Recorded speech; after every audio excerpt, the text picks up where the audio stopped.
बदले एक बोटलनी अंदर खातर जेटला ज गुणो धरावतुं जे नेनो फर्टिलाइजर दिलीपभाईना समयमां जे संशोधित थयुं, रिसर्च थयुं, एनुं उत्पादन थयुं अने आजे अमारा कलोलनी इफकोनी फैक्टरीमां एक मोटो विशाळ प्लांट नेनो खातर बनाववा माटे એટલે કે બોટલની અંદર એક થેલી હોય 50 કિલોની એના બદલે પાણીની આપણે બોટલ જે પીએ છે એટલું નેનો ઉત્પાદન કરવાનો મોટો પ્લાન્ટ માન્ય દિલીપભાઈના નેતૃત્વમાં ત્યાં આગળ બન્યો છે।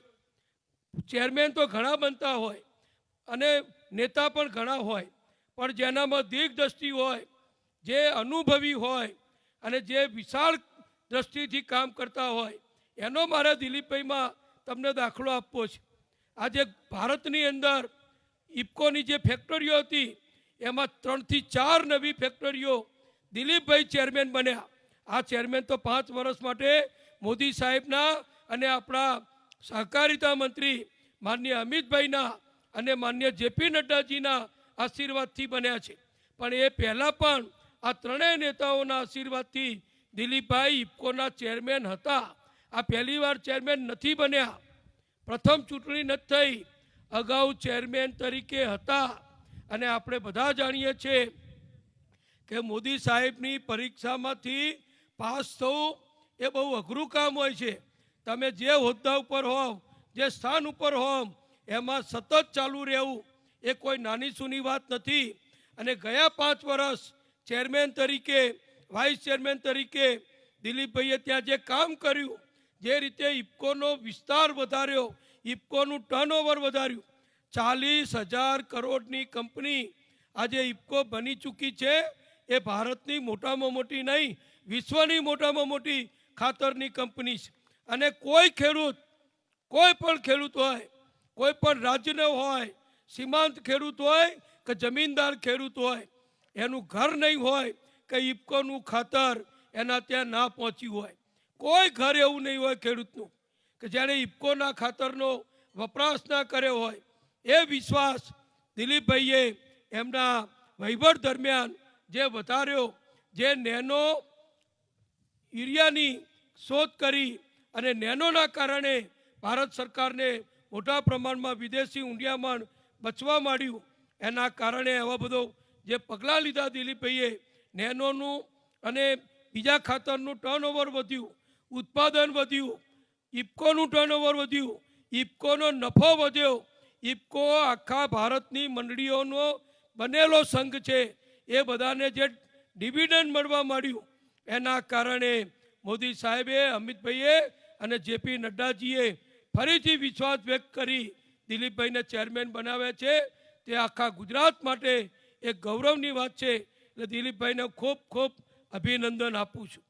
ભાઈ જયેશભાઈ हजू युवान है, तैयार थी रहा है, मंत्री राजकोट बेंकना चेरमेन घणुं काम करे छे, तेओ पण डिरेक्टर तरीके चूंटाया ए पण आपणे सौ जाणीए छीए। त्यारे स्वाभाविक आजना जन्मदिवसनी पण मारे उल्लेख करवो जरूरी छे। 71 वर्ष एटले 7 दायका 70 वर्ष दिलीपभाईना पूर्ण थया छे। लगभग दिलीपभाई मान्य रूपालाजी अने अमे बधा राजकारण में एक हरोळना कहीए तो खोटू नहीं। दिलीपभाई अमाराथी वहेला आव्या, कारण के युवा नेता तरीके सौराष्ट्र में ज्यारे पक्षनु काम ओछुं हतुं ए वखते मने खबर छे कि हूँ पण युवान हतो, कॉलेज में भणतो हतो अने नवनिर्माण आंदोलनथी शरू करी दरेक तबक्के दिलीपभाईनी प्रगति, खेडूतो माटेनो, गामडा माटेनो एमनो प्रयत्नो, एमनी लड़ायक वृत्ति। हूँ तमने एक दाखलो आपीश कि आम बहु ख्याल नहीं हुआ बधाने कि दिलीपभाई ज्यारे सरकार में हता, कायदा मंत्री श्री हता, त्यारे कोई बाबत में एमने गुजरात हाईकोर्टना एक नामदार जज श्री साथे थोड़ो डिस्प्यूट ऊभो थयो। जजना मन में एम कि आ मंत्री ने हूँ खखड़ाऊँ एटले वात पती जाए। दिलीपभाई कौन कहेवाय ना विषय काका आ बात 25 वर्ष थया एटले दिलीपभाई जजनी सामे ऊभा थई गया કે હું સાચો છું, તમે ખોટા છો, આ ફાઇલ મંજૂર નહીં થાય. કારણ કે કાયદા મંત્રી હતા. જજનો બહુ આગ્રહ હતો, દિલીપભાઈએ ના પાડી. જજે બીજા જજો મારફતે દબાણ કર્યું, અમારા એડવોકેટ જનરલ મારફતે દબાણ કર્યું. હું સરકારમાં ખરો, રૂપાલાજી પણ ખરા, એ વખતે બહુ દબાણ થયું. અમારા બધા મંત્રીઓએ કીધું, મેં પણ કીધું કે સાહેબ આ કોર્ટોની સામે આપણે ના પડાય, આપણે ડગલે ને પગલે સરકારમાં આ ન્યાયાધીશોની જજોની મંજૂરીઓ ઓર્ડરો એ બધા જોઈતા હોય, એટલે આપણે બહુ કાળજીથી એમની સાથે પ્રેમથી કામ લો. પણ દિલીપભાઈ કે હું ખોટો હોઉં તો તમારી વાત માનું, પણ હું સાચો છું તો શું કરવા માનું. વાત બે બાજુ પકડાઈ ગઈ. જજ પણ છોડે નહીં, દિલીપભાઈ તો એનાથી સવાય છોડે નહીં. અને પછી વાત એટલી બધી વળસી ગઈ કે જજે દિલીપભાઈને કીધું કે નહીં કરો તો તમારા વિરુદ્ધ ઓર્ડર પસાર કરીશ. દિલીપભાઈ કે પહેલાં ઓર્ડર કરી જુઓ, પછી વાત કરીએ આપણે. દિલીપભાઈએ બધી ફાઇલો ભેગી કરી, જુદા જુદા કેસના ઓર્ડરોની, એમાંથી કાયદાની છટકબારીઓ, કાયદાની ત્રુટીઓ જે તે શોધી, જે યોગ્ય ના કહેવાય એવા જજમેન્ટ અપાયા હતા એ શોધ્યા, આખું લિસ્ટ બનાવ્યું અને એક સારા વકીલ મારફતે એ સાહેબના લિસ્ટ મોકલી આપ્યું કે જુઓ આટલું આટલું કાયદા મંત્રી તરીકે તપાસ કરવાનું મારી પાસે આવ્યું છે. હવે તમે કહો તો હું તપાસ કરું, નહીતર તમે કહો એમ કરીએ. પેલા જજ સાહેબ સમજી ગયા કે આ બધા અમે ચાલશે, પણ આ વ્યક્તિ અમે નહીં ચાલે. અને આખું પ્રકરણ એ પછી પૂરું થઈ ગયું. બે પક્ષે વાત સમાધાન થઈ ગઈ. ના દિલીપભાઈને માફી માગવી પડી, ના જજ સાહેબને કંઈ કરવું પડ્યું, અને પેલું ઠેરના ઠેર બધી વાત પૂરી થઈ ગઈ. આ એમનો એક સ્વભાવ. આવા સ્વભાવવાળા પણ ખેડૂતો માટે, પ્રજા માટે, ગામડા માટે, સૌરાષ્ટ્ર માટે એમણે જે કર્યું છે, રૂપાલાજીએ જે કર્યું છે, જયેશભાઈએ જે કર્યું છે, એનો હું સાક્ષી છું. હું સાક્ષી એટલા માટે છું કે હું લગભગ 17 થી 20 વર્ષ સરકારમાં સતત રહ્યો. બધા જ માન્ય મુખ્યમંત્રીશ્રીઓ સાથે સરકારના મંત્રી તરીકે કામ કરવાની મને તક મળી. પીવાના પાણીના પ્રશ્નો હોય, ખેડૂતોના સિંચાઈના પ્રશ્નો હોય, ગામડામાં વીજળીના પ્રશ્નો હોય, રસ્તાઓના પ્રશ્નો હોય, આ બધા નેતાઓ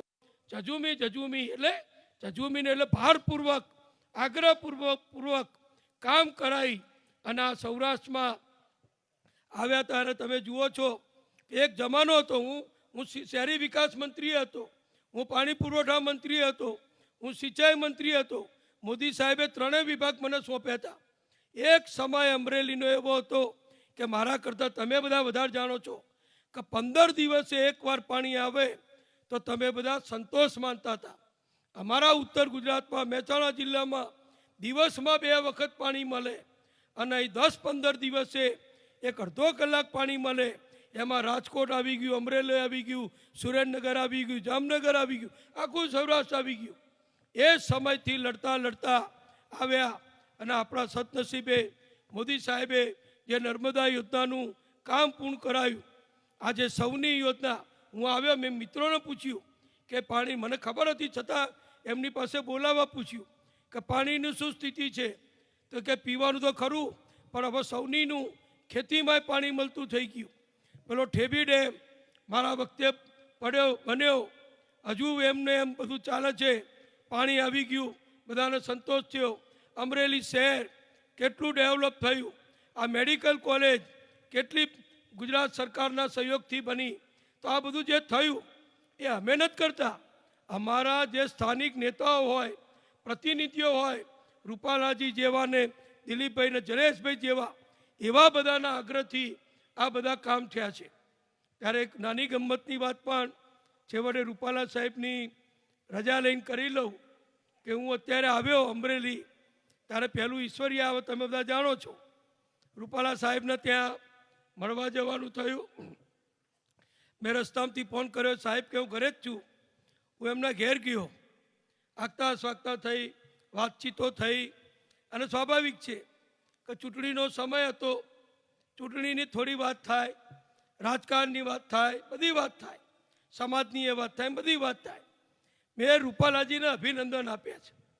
શેના અભિનંદન આપે તમને કહી દઉં કે મોટા મોટા યોગી, મોટા મોટા સાધક એમનું તપ કરતા હોય, સાધના કરતા હોય અને એમાં જો કોઈ સહેજ ડિસ્ટર્બ થાય ને તો બધાનો યોગે છૂટી જાય અને તપે છૂટી જાય. પણ રૂપાલાજીએ રાજકોટમાં ઉમેદવાર તરીકે એમણે જે સહનશીલતા રાખી, જે મન ઉપર કાબૂ રાખ્યો. આ બધા મોટા મોટા બાબાઓ આપણને એમ કહે છે કે મન ઉપર કાબૂ રાખો, મન કંટ્રોલમાં રાખો, વિચારો કાબૂમાં રાખો, પણ સમય આ એ લોકો નથી કરી શકતા. પણ રૂપાલાજી નથી સાધુ, નથી રૂપાલાજી યોગી, પણ રૂપાલાજીએ એક યોગીને અને સાધકને પણ શીખવાડે એવી શાંતિ જે આ ચૂંટણી દરમિયાન જે એમના ઉપર આરોપ થયા, જે આંદોલન થયા, જે રેલીઓ નીકળી, બધું થયું, આખી દુનિયાએ જોયું. પણ રૂપાલાજી અમરેલીના પાણીને મારે અભિનંદન આપવા છે. હું માનું તમે બધા એવા શાંત મગજના ચોક્કસ હશો, તમે શાંત જ છો બધા. અમારા બાજુના કંઈક હોત તો કદાચ જુદું હોત. અમે આટલું મનને કંટ્રોલ ના કરી શકીએ, પણ રૂપાલાજીએ જે કંટ્રોલ કર્યો એ કંટ્રોલ તો હું એમ કહું કે એક રાજકારણીને પણ એક યોગી કરતાં ઉપર જાય એ કક્ષાનો એમણે જે મન ઉપર કાબૂ રાખ્યો છે એ બદલ એમને અભિનંદન આપું છું. આમ તો અમરેલી તમે બધા હોશિયાર છો. પહેલાં લડાઈ થતી હતી ને રજવાડાઓની, તો પોતાના મેદાનમાં કોઈ નહોતું કરતું, બીજાના મેદાનમાં જે લડાઈ કરતા હતા. આજે અમરેલીએ એવું કર્યું, તમે રાજકોટનું ક્ષેત્ર પસંદ કર્યું. રૂપાલા સાહેબ તો જયા, કારણ કે ત્યાં આગળ એમને રાજ્યસભામાંથી મોદી સાહેબે નિર્ણય કર્યો કે તમારે ચૂંટણી લડીને પ્રજાની વચ્ચે જઈને વિજય સિદ્ધ કરીને ફરીથી દિલ્હી આવવાનું છે, અને એમણે આ આદેશનું પાલન કર્યું. પણ બીજા જે લોકો સહન ના કરી શક્યા અમરેલીના વિકાસને, અમરેલીના એક વ્યક્તિ જે મોટો થાય તો એને આપણે મોટો કરવો જોઈએ, એને મદદ કરવી જોઈએ. એના બદલે તું જા, તારી પાછળ તમારી પાછળ હું આવું, પણ તને છોડવું નહીં. એ કહેવાવાળા અહીં કંઈ લેવા દેવા નથી. રાજકોટમાંથી કોઈ આમંત્રણ નહોતું. રાજકોટના લોકો સામા પક્ષના એ વ્યક્તિના જવાથી રીસાઈ ગયા, પણ ગયા એ ગયા. હવે રૂપાલાજી ત્યાં રહેશે અને ભાઈ વાતે ગાતે તમારી બધાની વચ્ચે રાજકોટની જનતા એમને પ્રેમથી પાછા મોકલશે. એટલે એની તૈયારી પણ તમે રાખજો. એટલે તમને તો બે નેતા મળશે. દિલીપભાઈ તો મળી ગયા, રૂપાલાજી હતા ને ફરી મળશે. એટલે આ બધો વિકાસ જે થઈ રહ્યો છે એ મોદી સાહેબના નેતૃત્વમાં થઈ રહ્યો છે, સહકારી ક્ષેત્રનો અમિતભાઈના નેતૃત્વમાં થઈ રહ્યો છે. ત્યારે એને પણ માન્ય દિલીપભાઈ આગળ વધારે અને લાખો કરોડ